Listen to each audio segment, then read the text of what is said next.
Hello বন্ধুরা, সকল ফ্রেন্ডকে স্বাগত জানাই। দেখো এখানে আমি কিছু গাজর নিয়ে নিচ্ছি, এটা আমি গাজরের হালুয়া বানাবো।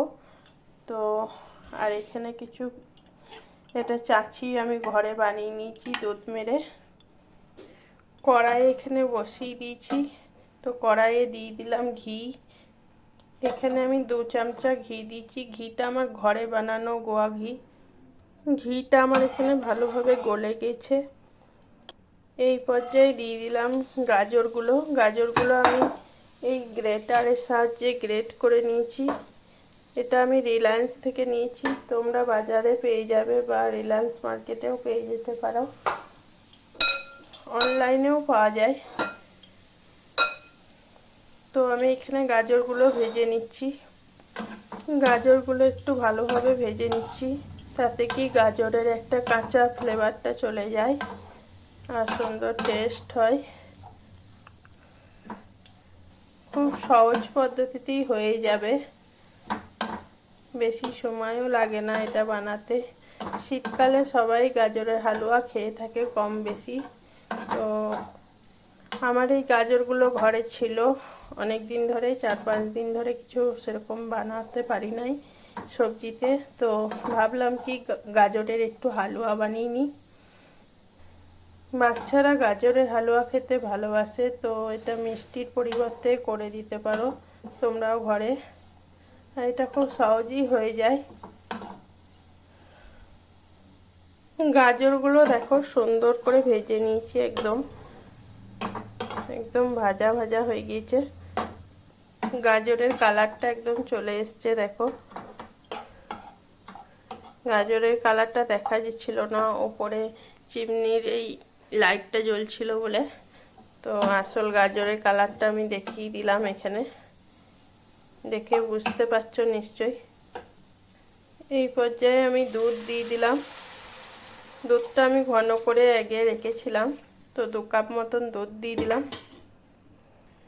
দুধ দিয়ে এটাকে আমি ভালো করে সেদ্ধ করে দেবো। আর দিয়ে দিলাম 2টো থেতে করে রাখা এলাচটা দিলে খুব সুন্দর হয় সেন্টটা। গাজরটা আমি সেদ্ধ করতে দিলাম, আর এইটা একটু কাজু বাদামের এটা গ্রেট করে নিয়েছি, কাজু বাদাম আর আমন্ড। তো এটাকে আমি দিয়ে দিলাম। এটা দিলে খেতে ভালো হয়, তোমাদের ঘরে থাকলে দেবে আর না দিলেও হবে। আর এখানে বাকি বাদামগুলো গ্রেট করে নেবো, কাজু আর আমন্ডটা, এগুলো ওপরে গার্নিশ করতে লাগবে কাজে। তো বন্ধুরা দেখো এখানে আমার গাজরটা হয়ে এসছে, প্রায় একদম সেদ্ধ হয়ে গেছে সুন্দরভাবে। এই গাজরটা কদিন ধরেই আমাদের বাবুটা বলছিল, যে ছোট বাবুটা, যে মা বানাও, কদিন ধরেই বলে যাচ্ছে, আমার আর বানানোই হচ্ছে না।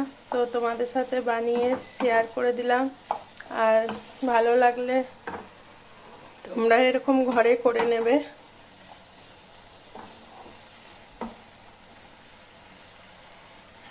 এই পর্যায়ে দিয়ে দিলাম এখানে আমি 4 চামচ চাচি। এই চাচিটা তোমাদের না থাকলেও দুধ মেরে, যেটাকে ক্ষীর বলো, তো না থাকলেও এটাকে পাউডার গুঁড়ো দুধ দিয়েও, মানে বেশি দুধ না থাকলেও বানানো যায়, বা এতে গুঁড়ো দুধ দিয়েও বানাতে পারো, তাতেও খুব সুন্দর স্বাদ হয়, খেতে ভালো হয়। এখানে আমার আরও 2 চামচ চাচি লাগবে মনে হচ্ছে, তো এখানে আরও 2 চামচ চাচি আমি অ্যাড করে দিলাম। আর এইভাবে নাড়িয়ে নিচ্ছি। দেখো জল ছেড়ে আসছে, তো এইভাবে জলটাকে আমি শুকিয়ে নেব। আর এই পর্যায়ে দিয়ে দিলাম একটু চিনিটা তোমরা পরিমাণ মতন দিয়ে নেবে। আর আমি এইভাবে নাড়িয়ে নেব সুন্দর করে। চিনিটা দেওয়াতে দেখো এইভাবে জল ছেড়ে দেবে, তো এটার জন্য ভয় খাবার কোনো দরকার নাই। তো এইটাকে ভালোভাবে এইভাবে নাড়িয়ে নেবে, দেখবে খুব সুন্দর হয়ে যাবে। তো বন্ধুরা দেখো এখানে গাজরটা এইভাবে অনবরত নাড়তে হবে, তো এরকমভাবে নেড়ে নেড়ে করে নেবে তোমরা। তো বন্ধুরা দেখো, এখানে আমার গাজরের হালুয়া একদমই রেডি হয়ে গিয়েছে, আর গাজর থেকে একদম ঘিটাও ছেড়ে দিয়েছে। এরকম শুকিয়ে আসবে, তো এই পর্যায়ে নামিয়ে নিতে হবে। আমি একটা পাত্রে নামিয়ে নিচ্ছি। আমি এখানে বাটিতে নামিয়ে নিলাম। তো দেখো, এখানে আমি কাজুর গুঁড়োটা দিয়ে, মানে গ্রেট করে কাজু, আমন্ড সমস্ত কিছু ছড়িয়ে দিলাম সুন্দর করে, যেমন রেস্টুরেন্টে দেয়। তো আমি এটা রেস্টুরেন্ট স্টাইলেরই করে দিলাম, যেহেতু তোমাদেরকে দেখাচ্ছি বলে। আর এটা অতিথি এলে আমরা এরকম করে নিই, তো তোমরা এরকম বাড়িতে অতিথি এলে করে নেবে। দেখো, এখানে গাজরের কালারটা খুব সুন্দর হয়েছে। আর পরিমাণ মতন এখানে চিনিও দিয়ে দিয়েছি আমি, আর এখানে চাচিটাও গাজরের পরিমাণ মতন দিয়ে দিয়েছি। তো আজকে এইটুকুই, আবার পরে অন্য কোনো ভিডিও নিয়ে চলে আসবো।